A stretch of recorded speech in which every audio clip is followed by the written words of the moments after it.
Wheel of time season 1 episode number 3। Episode की शुरुआत में हमें नाइनी को दिखाया जाता है जिसे दो ट्रोलोक घसीटते हुए कहीं ले जा रहे हैं। उनमें से एक ट्रोलोक की हालत थोड़ी खराब है तो दूसरा ट्रोलोक उसे मारकर खाने लगता है। इस मौके का फायदा उठाकर नाइनी उसके चंगुल से भाग जाती है। वो भागते हुए उसी ताल में आकर छुपती है जिसकी वो हमेशा सफाई किया करती थी। उसका पीछा करते हुए ट्रोलोक्स भी वहां आ जाता है और वो साल में उतरकर नाइनी को ढूंढने लगता है। तभी पीछे से नाइनी उसी का चाकू लेकर उसे मार डालती है और यहाँ से वो लेन का पीछा करने लगती है।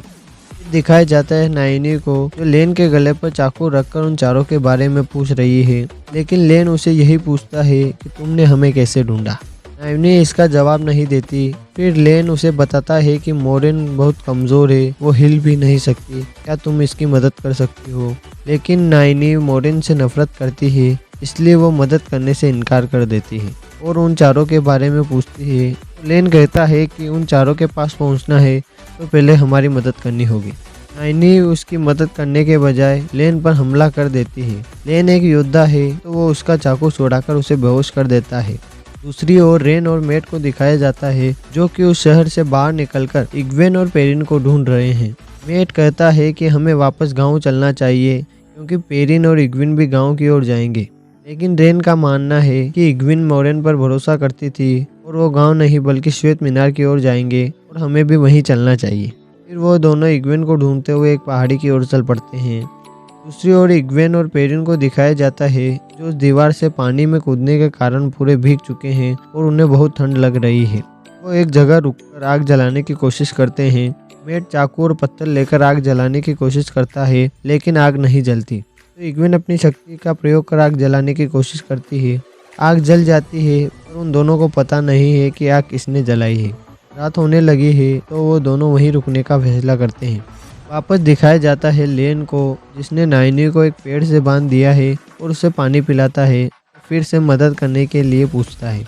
नाइनी एक शर्त पर मदद करने के लिए राजी होती है कि मोरेन को उसके कुछ सवालों के जवाब देने होंगे। लेन भी मोरेन की इस हालत को देखते हुए उसकी शर्त को मान लेता है और नाइनी को छोड़ देता है। नाइनी कुछ जड़ी बूटियां इकट्ठा कर अपने पास मौजूद इलाज के सामान से एक दवा बनाती है और मोरेन का इलाज करने लगती है। वो लेन से कहती है कि मैंने सुना है आइसिडाई और उसके अंगरक्षक का गहरा संबंध होता है और वो एक दूसरे का दर्द महसूस कर सकते हैं। अगर ऐसा है तो वो दर्द सहन करने के लिए तैयार हो जाए क्योंकि इससे बहुत दर्द होगा।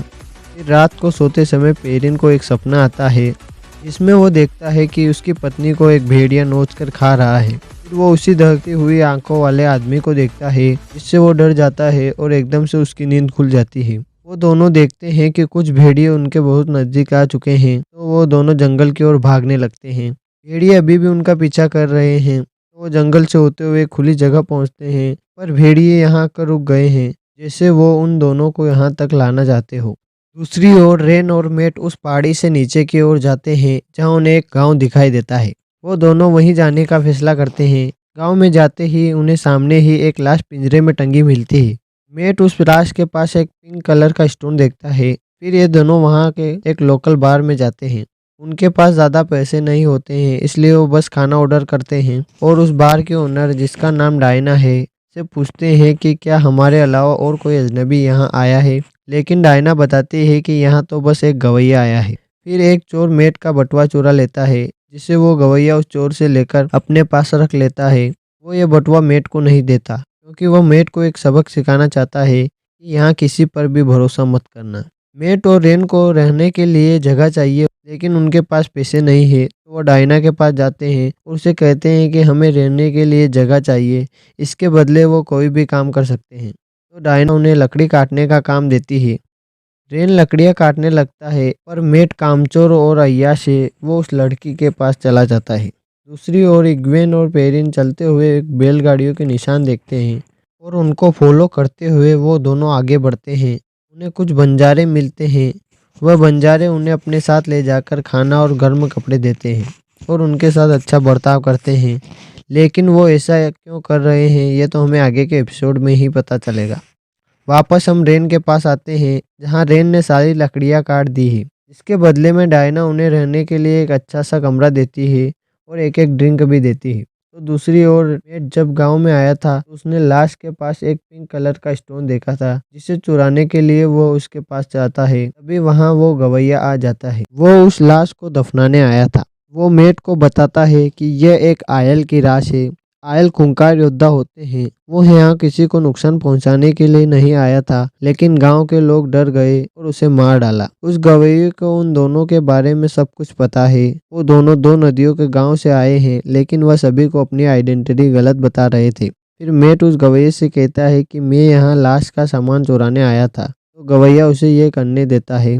फिर वो दोनों लाश को दफनाकर जाने लगते हैं। डायना रात को रेन के पास आती है और वह दोनों बातें करते हैं। बातें करते हुए डायना रेन को किस करने की कोशिश करती है, पर रेन मना कर देता है। फिर वो दरवाजा लॉक करके रेन की तलवार लेकर उसे चुपचाप बिस्तर पर बैठने के लिए कहती है, क्योंकि वह मेट का इंतजार कर रही थी। रेन वहां से भागने के लिए दरवाजे को तोड़ने की कोशिश करता है, तो डायना बताती है कि वो दरवाज़ा बहुत मजबूत है, 3 लोग मिलकर भी इस दरवाजे को नहीं तोड़ सकते। लेकिन रेन उस दरवाजे को तोड़कर वहां से भागने लगता है। मेट भी आ जाता है। फिर वो दोनों भागने लगते हैं। डायना के पास रेन की तलवार है। वो तलवार लेकर उन दोनों का पीछा करने लगती है। वो दूसरी तरफ से उनके सामने आ जाती है। रेन उससे पूछता है कि तुम हमें क्यों पकड़ना चाहती हो। तो डायना बताती है कि उसे हर रात सपने में वो पांचों दिखाई देते हैं।